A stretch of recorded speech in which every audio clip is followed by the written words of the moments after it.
manje vele who should be the next coach for iKaizer Chiefs, because surely ngeke baqhubeke futhi nalawa ma-translator ngesizini ezayo. So kusho ukuthi vele it's guaranteed ukuthi ayahamba. So who should be their coach vele kahle kahle? Because available right now, Pitso Mosimane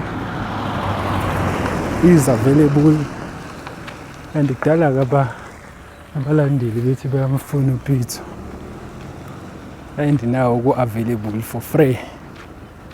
Noma bazolanda omunye, yazi amakhosi agcwele ama-surprises management yakhona, so bazolanda omunye, but bayide bayamdinga umqeqeshi osezingeni eliphezulu futhi ila ezoveza khona i-direction iclub ezobe ithatha.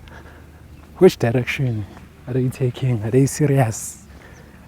Oh, vele sebe-acceptile ukuthi vele i-team nje inje and izolwela i-top 8 every season, because vele kubuye ngazi ukuthi vele nje i-management se-acceptile ukuthi yona i-Chiefs akusasiyi team enkulu ngebhola, yabo sekuyi-brand nje. Hayi kodwa sobona bazo-appoint abantu, but engimaziyo o-available right now uPitso. Is Pitso the right man for amakhosi? Can they afford him?